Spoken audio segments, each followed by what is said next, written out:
میں پہلی دفعہ عمرے پہ آیا ہوں، اللہ پاک آپ کو آپ کی دعائیں منظور فرمائے۔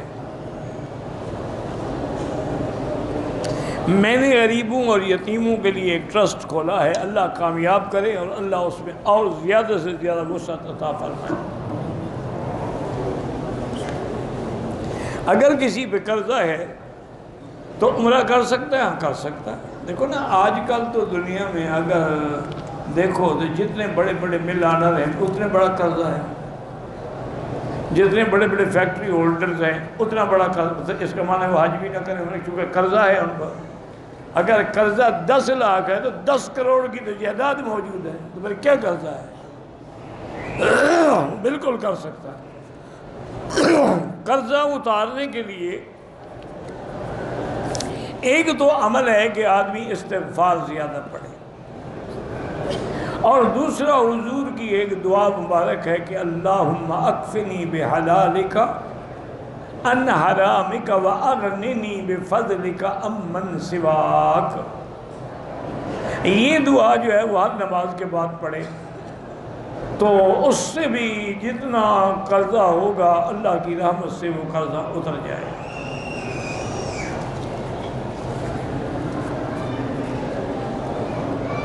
طواف کی 2 رکعت نہیں پڑھی، وقت مکروہ تھا، میں حل کرا کے رام کھول دیا، اگلے دن 2 رکعت پڑھی، کوئی حرج نہیں۔ طواف کرنے کے بعد دونوں کندھے ڈھانپنے یاد نہیں رہے، نماز پڑھتے ہوئے یاد آیا تو ڈھانپ لیا، کوئی بات نہیں۔ یہ مستحب مسئلے ہیں، ہو جائے ثواب ہے، نہ ہو تو کوئی سزا نہیں ہے ان پر۔ احرام کی حالت میں آدمی سو گیا، نیند میں سر پہ کپڑا آ گیا، کوئی بات نہیں۔ حالت احرام میں سگریٹ پینا ڈبل حرام ہے۔ زمزم بیٹھ کے پئیں جائز ہے، کھڑے ہو کے پئیں تو جائز ہے۔ مسجد انڈیا میں رہتا ہوں، وہاں تو نمازی کے آگے نہیں گزرتے، یہاں بھی نہیں گزرنا چاہیے، لیکن تمہاری مسجد میں کتنے نمازی ہوتے ہیں اور یہاں کتنے ہیں؟ یہاں اگر بیٹھے رہیں تو انشاءاللہ اب 3 گھنٹے بھی حرم سے نہیں نکل سکتے۔ تو اگر مجبوراً نکلنا ہو تو سیدھے کی جگہ سے آگے ہو کے گزر جائیں۔ میری لڑکی جو ہے وہ لڑکوں سے دوستی لگاتی ہے تو لڑکوں سے ہی لگائے گی، لڑکیوں سے تھوڑا لگائے گی۔ اس کی شادی کر تو قصہ ختم ہو جائے۔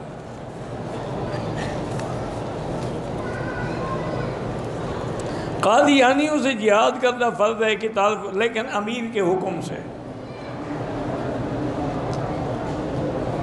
میں پہلے 4 مہینے تبلیغ میں جا چکا ہوں، اب میرا ارادہ ہے 7 مہینے کے لیے۔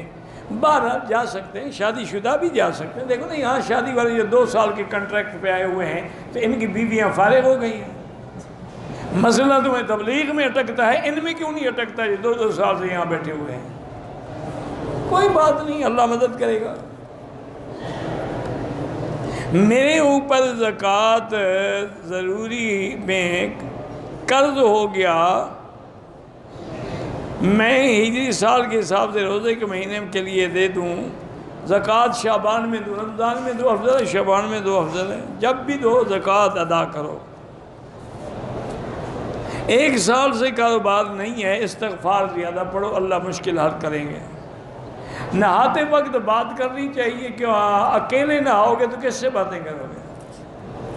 اگر کپڑا باندھا ہوا ہے اور کسی نہر پہ یا دریا میں نہا رہے ہو تو کوئی حرج نہیں بات کرنے کا، تاکہ ڈوب جاؤ تو کسی کو پتہ تو ہو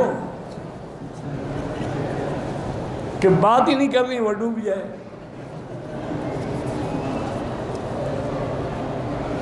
بچوں کے رشتے کے لیے اللہ آسان فرمائے، سورۃ الرحمن پڑھو سارے گھر والے۔ ہم جس مسجد میں تراویح پڑھتے ہیں وہاں 8 رکعت پڑھتے ہیں، 8 رکعت سے ادا نہیں ہوتی، باقی پھر آپ کو خود اکیلے پڑھنی پڑیں گی، یا اس مسجد میں جاؤ جہاں 20 ہوں۔ یہ محض ضد ہے، ورنہ جس بات پہ امت کا تواتر اور تعامل ہو جائے اس پر نہ کوئی سند کی ضرورت ہوتی۔ اب دیکھو سورج نکلا ہوا ہو تو اس میں سند کی ضرورت ہے کہ سورج نکلا ہے یا نہیں نکلا، نکلا ہوا ہے۔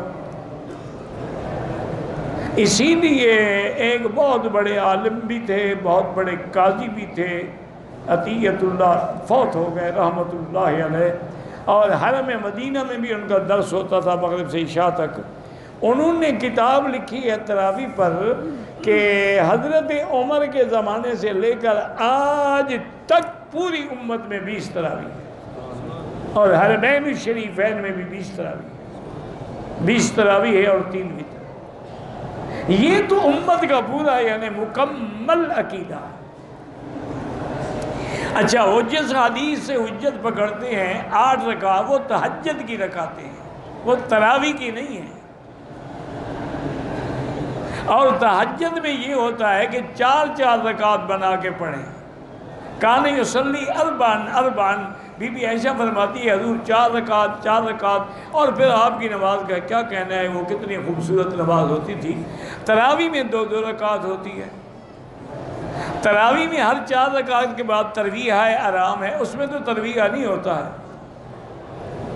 اور پھر تہجد کے لیے تو رات کا آخری وقت افضل ہے، اور تم تو اول وقت میں پڑھتے ہو، یہ کہاں ہے؟ تو اس لیے بلا وجہ ضد کا تو کوئی علاج نہیں ہے۔ ایک ہی علاج ہے کہ دعا کریں اللہ دلوں سے بغض اور ضد کو نکال دے، تو کوئی مسئلے ہیں ہی نہیں۔ اچھا، اب دیکھیں ایک حدیث میں 11 رکعت بھی ہے، 12 رکعت بھی ہے، 13 رکعت بھی ہے، 20 رکعت۔ تو اب جو آدمی 20 پڑھے گا تو 8 والی حدیث، 12 والی، 11 والی، سب پہ عمل ہو گیا نا۔ اور جو 8 پڑھے گا تو باقی حدیثیں،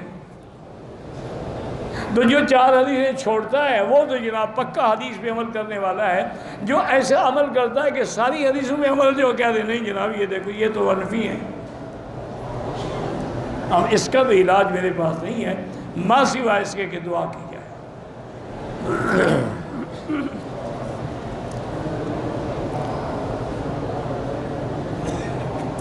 ایک شخص مدینے سے مکہ پاکستان سے رمضان میں آ کے عمرہ کرتا ہے، شوال کا چاند اس کو مکے میں نظر آ جاتا ہے، حج فرض ہو جاتا ہے؟ نہیں ہوتا۔ ایک آدمی حج کر چکا ہے زندگی میں، حج تو ایک ہوتا ہے، ہر دفعہ فرض تھوڑا ہو جاتا ہے۔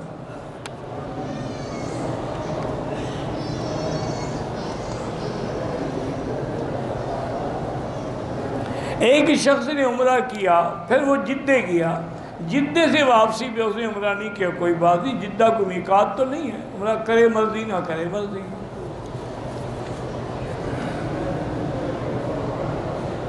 میری اولاد نافرمان ہے، آپ خود بھی نافرمان ہوں گے اپنے والدین کے، وہی سزا آج ہمیں مل رہی ہے۔ اس لیے استغفار کریں، توبہ کریں، اور روزانہ 2 رکعت نماز اسی نیت سے پڑھیں کہ اللہ میرے بچوں کی ہدایت کر دے، اور سورۃ الاخلاص جو ہے 100 دفعہ پڑھ کے اللہ سے دعا مانگیں۔